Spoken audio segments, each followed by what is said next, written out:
What's up, guys? Brady Briggs here.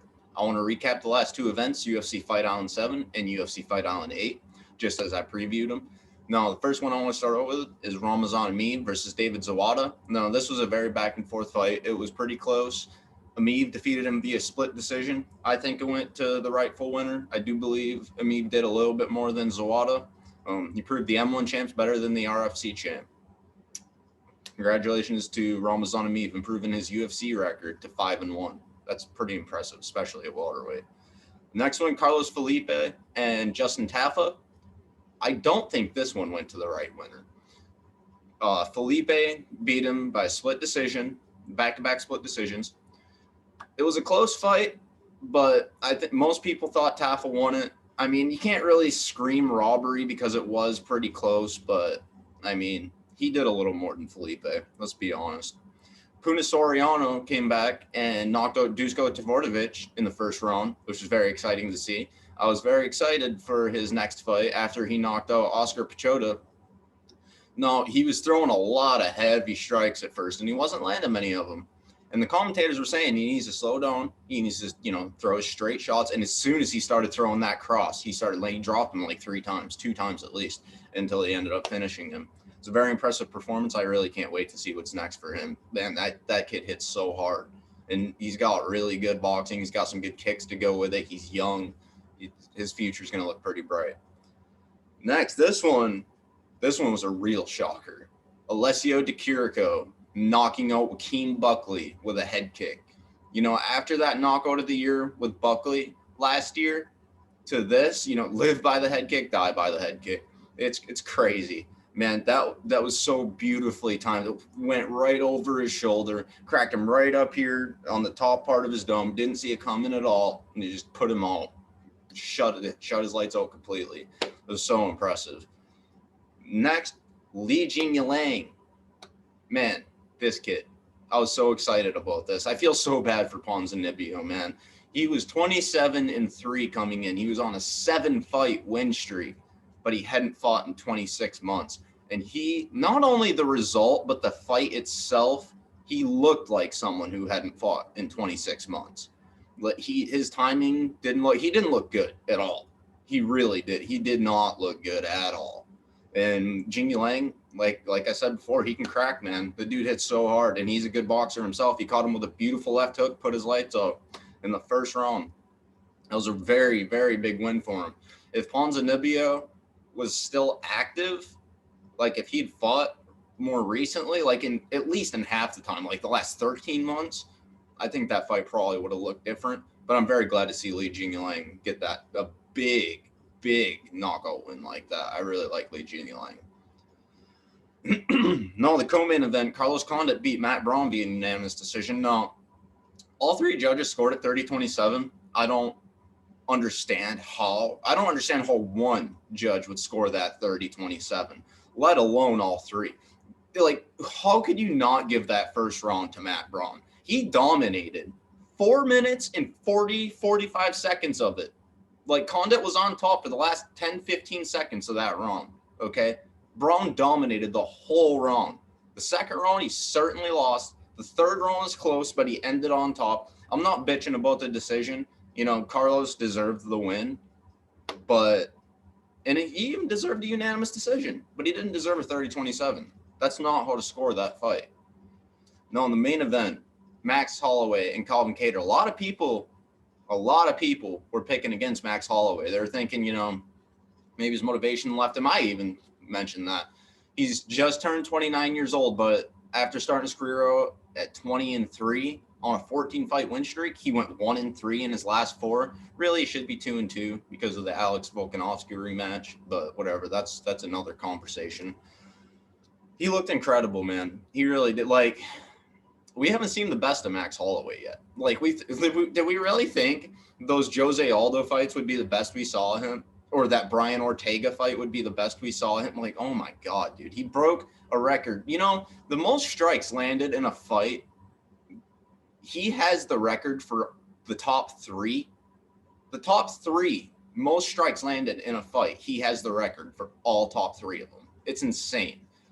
And as good of a boxer as Kattar is, now, Holloway uses boxing, but he also used his kicks. Every time Cater would try and brace on his foot, like put weight on his foot so he could throw every punch, Max would throw that oblique kick.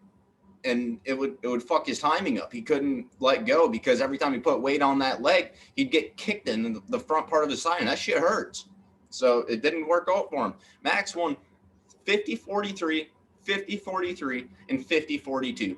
I don't remember ever seeing a 50-42 scorecard, and I've been watching the sport since 2009, religiously since 2009. I've never seen a 50-42 scorecard. It was a beautiful performance, man. I almost need to go back and watch that fight again. It was such a great fight. Kudos to Calvin Kattar for not getting put out of there, too. That dude is so durable. Now, the first fight on UFC Fight Island 8 I want to talk about, Umar Nurmagomedov and Sergey Morozov. Now, I'm going to just come out and say I didn't expect this fight to end in a finish. I didn't think either of these guys would be good enough to finish the other. I actually thought it would be a very close fight, and Umar just dominated him. Like, as I said, he's got really good kicks, a variety of really good kicks, and obviously his wrestling is just incredible. His timing, his duck unders, when someone comes into him, he just gets under their shoulder so perfectly and turns the corner, takes their back, trips them. Like, dude, his grappling's just so seamless, man. Like, not just the Nurmagomedovs, but Russians and their seamless grappling. It's just such a beautiful thing to see. They have like the perfect mix of freestyle wrestling, Greco, and judo. Like, it's so seamless and it's so beautiful. And Umar submitted Sergey in the second round, choked him unconscious with a rear naked choke. It was so impressive. Improved his record to 13-0. Man, oh my God, he's still only 24 years old, 25 years old. Man, we got at least 5 years until he's at his best. I can't, man, he's so talented. It's insane. The next fight, Mike Davis and Mason Jones. No, I thought this decision was kind of shit. Mason did get taken down I think 3 times in the first round, but he still won the first round with his striking. He got taken down once or twice in the second. He still won it with his striking. He just doesn't, dude, talk about durable. Like, he's every bit as durable as Calvin Kattar is. Like, Mike Davis is a hell of an athlete. Just look at that dude. Watch it when he strikes. Listen to the impact. That dude hits hard. He kicks hard. He knees hard. And Mason just walked through everything and kept walking him down the whole time. It's kind of like watching Marlon Vera and Song Yadong. Mason Jones was Marlon Vera. He just kept walking down, even though he's getting cracked hard as shit, often, frequently. He still landed his own strikes, walking him down the entire 15 minutes. And, I looked at him in the back when he was still in the locker room warming up, and this dude had a full sweat going. Like, his hair was soaked. Like, he must be like one of these Bryce Mitchell cats that, like, he needs to get a full fight in order to warm up before he goes out. And to have cardio like that after you broke a sweat like that, it's just crazy. It's insane. Like, he's one of only 3 Cage Warriors champs to come to the UFC. The other, obviously, Conor McGregor, and the other, Dan Hardy. I can't wait to see his future. Man, that kid is a stud. We got Francisco Figueiredo picked up a win over Jerome Rivera, Davison Figueiredo's little brother. And guess what? He's a flyweight too. No, he's got really good striking. He really does. He's very technical with it. He's got pretty good timing on getting underhooks too. I noticed when Jerome would come into him, he would get his underhooks, kind of like Chiesa did with Magny in the main event. We'll talk about that in a minute. The one problem I would say, and they said this during the fight, his cardio isn't the best. And we saw that, but he does know how to pace himself, and he knows how to not lose the round while he's tired. And he knows how not to get finished, obviously. So I was very excited to see him make his debut and win it. Dalcha Langyambula beat Marcus Perez with a unanimous decision as well. Now, this was not at all the fight that I expected, but I was happy to see Dalcha win. I really like him. He's a good fighter. I didn't expect to see him wrestling at all, but he went to Extreme Couture. So that's a good gym for him. That's a really good gym for him. Not to mention, he's a middleweight now.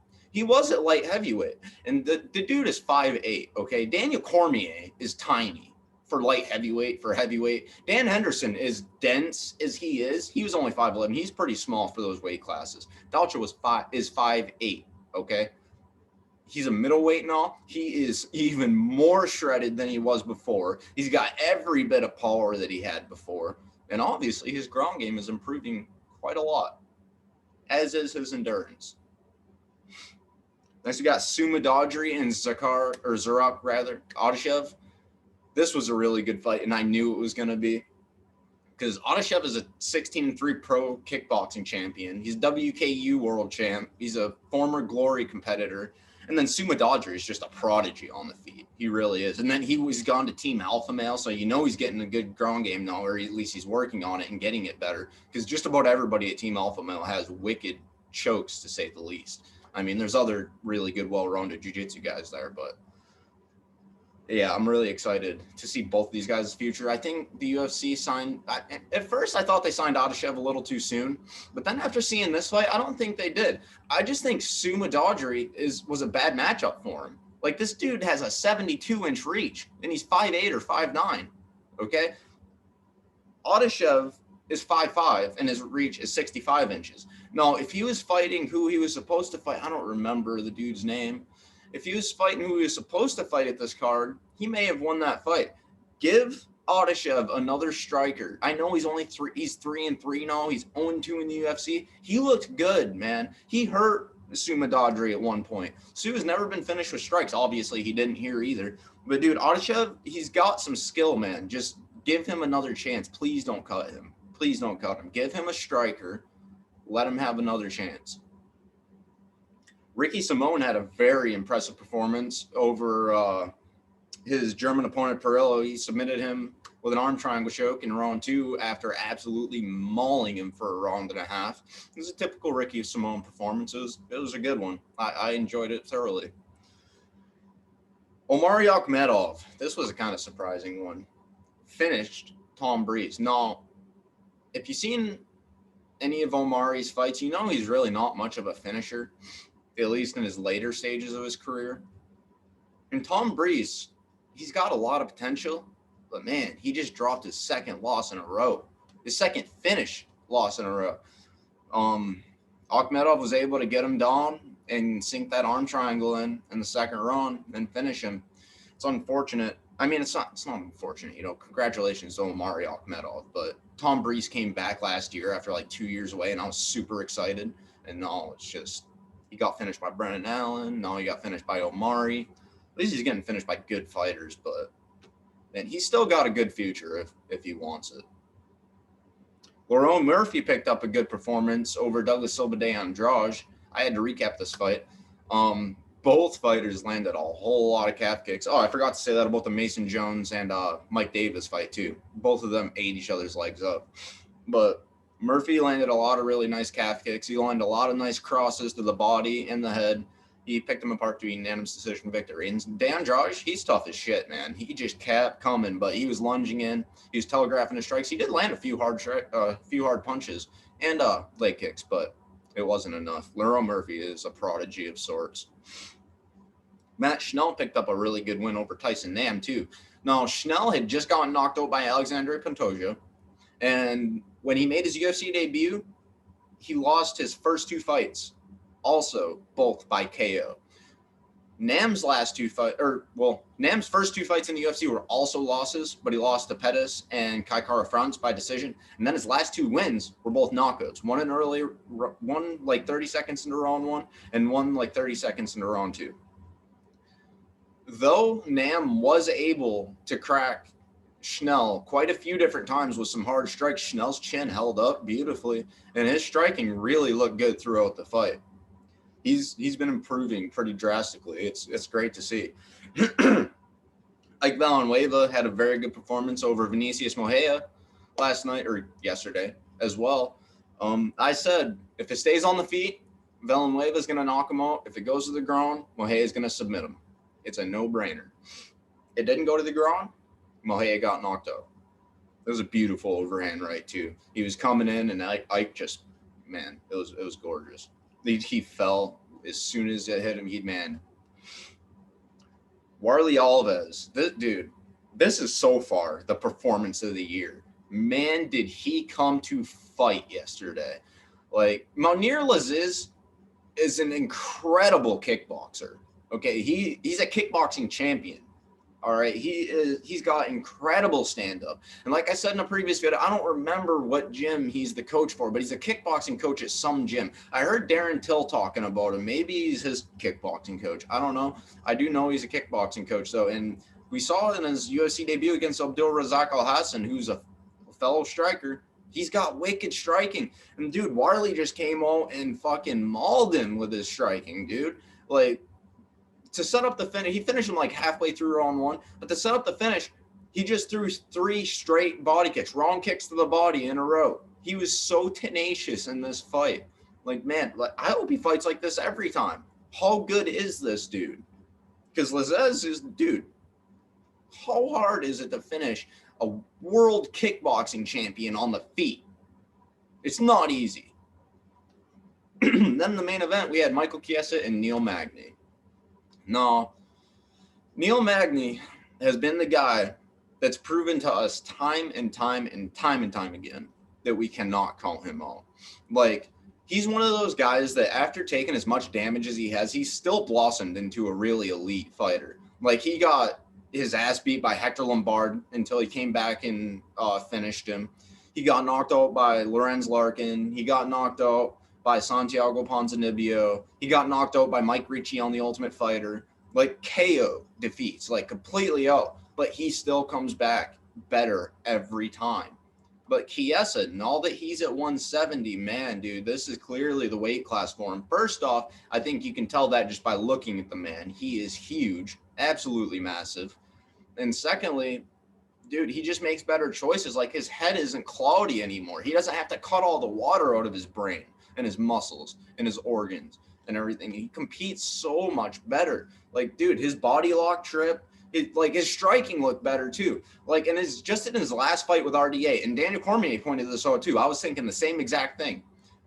Chiesa's striking has improved drastically because he used to just throw a couple strikes and then lunge into a takedown. I literally thought the same exact thing. In his very last fight with RDA, that's what he did. He'd throw a jab cross and then lunge into a takedown. And it would work for him because he's so big, so strong, and his wrestling and overall MMA grappling is so good. But, he's improved so much. Like, he was actually comfortable on the feet. He actually threw combinations at times. Like, he never did that before. He would literally throw a jab, cross, kind of a lazy jab cross, and then he would lunge in, and it would usually work out for him. But now, like, dude, he's improved so much on the feet. It's not like he outstruck Magny the whole time, but dude, he's improving drastically. At 33 years old, he's definitely at the peak of his career. He's entering it anyways. I can't wait to see UFC 257. Let me know what you guys think.